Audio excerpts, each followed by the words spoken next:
Are you ready for GST? In spite of the talks about delay, कई बार हम सुन रहे हैं कि शायद GST डिले हो जाएगा. अगर हो भी जाता है तो क्या आप GST के लिए तैयार हैं? अगर जुलाई में आता है या अगर सितंबर में भी आता है तो क्या आप रेडी हैं, या आप लोग बहुत बिजी हैं? बिजी तो सभी हैं, लेकिन GST समझना हम सबके लिए बहुत ज़रूरी है आज की डेट में, क्योंकि ये एक बहुत बड़ा टैक्स रिफॉर्म है जो आ रहा है और काफ़ी चीज़ें चेंज हो जाएंगी. इसलिए बहुत ज़रूरी है कि हम GST के बारे में समझें. हम समझते हैं GST को डिटेल में. बेसिकली अभी क्या है, जो भी हमारे टैक्सेबल इवेंट जिसको हम कहते हैं कि कब टैक्स लगेगा, वो अलग अलग इवेंट्स हैं. मैन्युफैक्चर है, जब गुड्स बनती हैं, मैन्युफैक्चर होती हैं, या जब उसमें एक्साइज ड्यूटी लगती है, आपको पता है, या जब सेल होती हैं तो उस टाइम वैट या CST लगता है. जब गुड्स एंटर करती हैं किसी भी स्टेट में तो कुछ स्टेट्स में एंट्री टैक्स, ऑक्ट्रॉय वगैरह हैं, ये चीज़ें हैं. तो अलग अलग टैक्सेबल इवेंट्स हैं आज की डेट में. GST में एक सिंगल टैक्सेबल इवेंट होगा, सप्लाई. जब भी सप्लाई होगा गुड्स का या सर्विसेज का, तब GST लगेगा. और एक बहुत बड़ा फायदा जो GST के आने से होगा कि जो कहते हैं कैस्केडिंग इफेक्ट ऑफ टैक्सेस नहीं रहेगा. कैस्केडिंग इफेक्ट ऑफ टैक्सेस क्या, कि टैक्स के ऊपर टैक्स नहीं लगेगा. कि अगर आपने कोई चीज 10 रुपए की ली और उसके ऊपर 1 रुपया टैक्स लग गया तो 11 रुपए हो गए.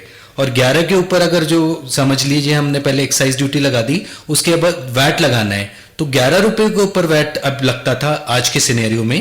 लेकिन GST में क्या होगा कि जो टैक्स लगेगा GST वो 10 रुपए पे ही लगेगा. तो टैक्स के ऊपर टैक्स नहीं लगेगा, जिसकी वजह से कॉस्ट भी बढ़ती थी और अल्टीमेट कंज्यूमर को एक महंगी चीज मिलती थी. तो वो चीज नहीं होगी. और यहां वैल्यू एडिशन जो भी हर स्टेज पे होगा, कि अगर आपने 100 रुपए की चीज खरीदी है और 10 रुपए का टैक्स दे दिया तो 110 रुपए हो गया.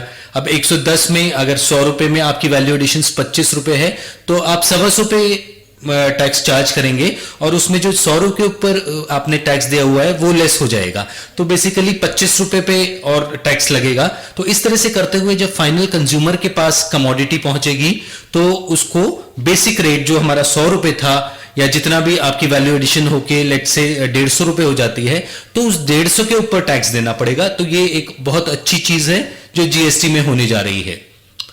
एक और इंपॉर्टेंट चेंज यहां GST में है कि ये एक डेस्टिनेशन बेस्ड टैक्स है, कि जो फाइनल कंज्यूमर होगा, जो एंड कंज्यूमर होगा, उसको अल्टीमेटली टैक्स बियर करना है.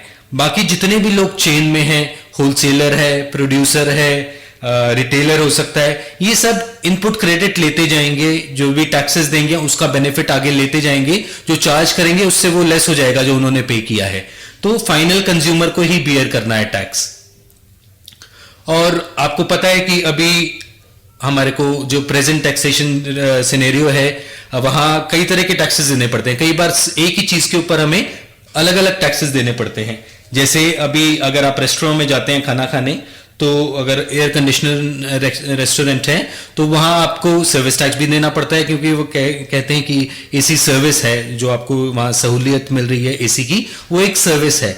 और जो खाना वगैरह खा रहे हैं उस पर वैट लगता है. तो एक ही तरह की सर्विस, जो कंबाइंड सर्विस और गुड्स हैं, वहां आपको सर्विस टैक्स भी देना पड़ता है और वैट भी देना पड़ता है. तो ऐसी चीजें खत्म हो जाएंगी GST में अब, क्योंकि एक सिंगल टैक्स रहेगा. कुछ जो टैक्सेस नहीं सब्स्यूम होंगे GST में, उनको छोड़ के बाकी सब हमारा एक ही टैक्स लगेगा. हमें नहीं देखना कि ये गुड्स है या सर्विसेज है, क्योंकि रेट तकरीबन सब आइटम्स की डिफाइंड होंगे.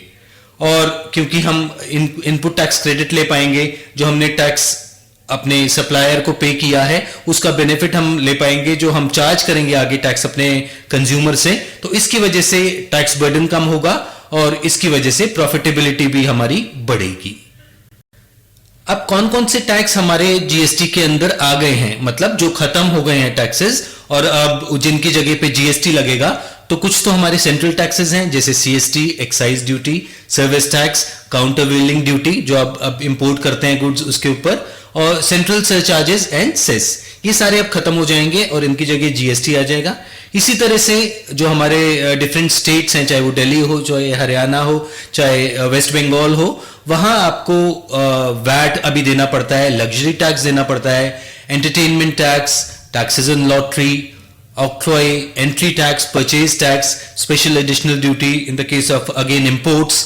तो ये सारे टैक्सेस भी अब खत्म हो जाएंगे। इन सब टैक्सेस जो भी हम सेंट्रल और स्टेट टैक्सेस की अभी हमने बात करी, इन सब की जगह जीएसटी आ जाएगा। तो एक बड़ा आसान हो जाएगा कंपैरेटिवली, क्योंकि चीजें अब अलग अलग टैक्सेस हैं, उनके अलग अलग आपको पे करना पड़ता है, अलग अलग चालान से जमा कराना पड़ता है, कुछ केसेस में आपको रिटर्न्स भी फाइल करनी पड़ती हैं अलग अलग। तो वो सब चीजें अब खत्म हो जाएंगी। टैक्सेस नॉट सबस्यूम्ड इन जीएसटी, कुछ ऐसे टैक्सेस हैं जो जीएसटी में नहीं गए हैं, जो अभी भी रहेंगे। ये है, जैसे हम इंपोर्ट करेंगे तो बेसिक कस्टम ड्यूटी अभी भी लगेगी। समझ लीजिए कि बेसिक कस्टम ड्यूटी जीएसटी में नहीं गई है, और वो अलग से जैसे अभी लगती थी वैसे ही लगती रहेगी, और उसका कोई इनपुट क्रेडिट भी आपको नहीं मिलेगा।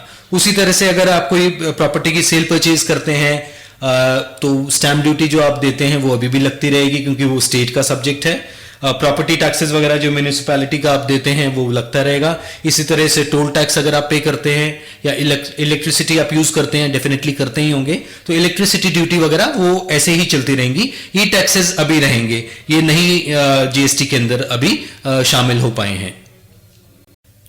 मैक्सिमम चीजें, चाहे हम गुड्स की बात करें या सर्विसेज की बात करें, सब जीएसटी में आ गई हैं। लेकिन कुछ ऐसी चीजें हैं जिनको राज्य सरकार हैं, जो स्टेट्स हैं, वो नहीं चाहती कि वो जीएसटी में जाएं, क्योंकि उनसे उसका बहुत ज्यादा रेवेन्यू आता है। Like liquor, alcoholic liquor for human consumption, और पेट्रोलियम प्रोडक्ट्स हैं, या इलेक्ट्रिसिटी है। ये चीजें हैं जो राज्य सरकारों, कुछ राज्य सरकारों को तो बहुत रेवेन्यू देती हैं, मैक्सिमम को देती ही हैं, तो वो नहीं चाहती कि इसको भी जीएसटी में लाया जाए। तो इस वजह से ये आइटम्स अभी जीएसटी में नहीं है। बाकी जनरली और जितने भी आइटम्स हैं सभी जीएसटी में चले जाएंगे, और इसमें कुछ टाइम फ्रेम है। जैसे पेट्रोलियम प्रोडक्ट्स का है कि उम्मीद है कि शायद 2 साल के बाद ये जीएसटी में आ जाएंगे। बल्कि बात तो अभी ये भी हो रही है कि अभी से ही कोई बहुत लोअर रेट से इनको जीएसटी में ले आया जाए, क्योंकि इंडस्ट्री डिमांड कर रही है। अब आप कहेंगे इंडस्ट्री क्यों डिमांड कर रही है? वो इसलिए डिमांड कर रही है क्योंकि उनको इसका इनपुट क्रेडिट चाहिए। पेट्रोलियम प्रोडक्ट्स का भी एक बहुत बड़ा खर्चा होता है इंडस्ट्री के लिए, तो वो चाह रही है कि उसको इसका भी इनपुट क्रेडिट मिल जाए, और जीएसटी में नहीं होगा तो उसको जो टैक्सेस पे किए हैं उसके ऊपर उसका बेनिफिट नहीं मिलेगा।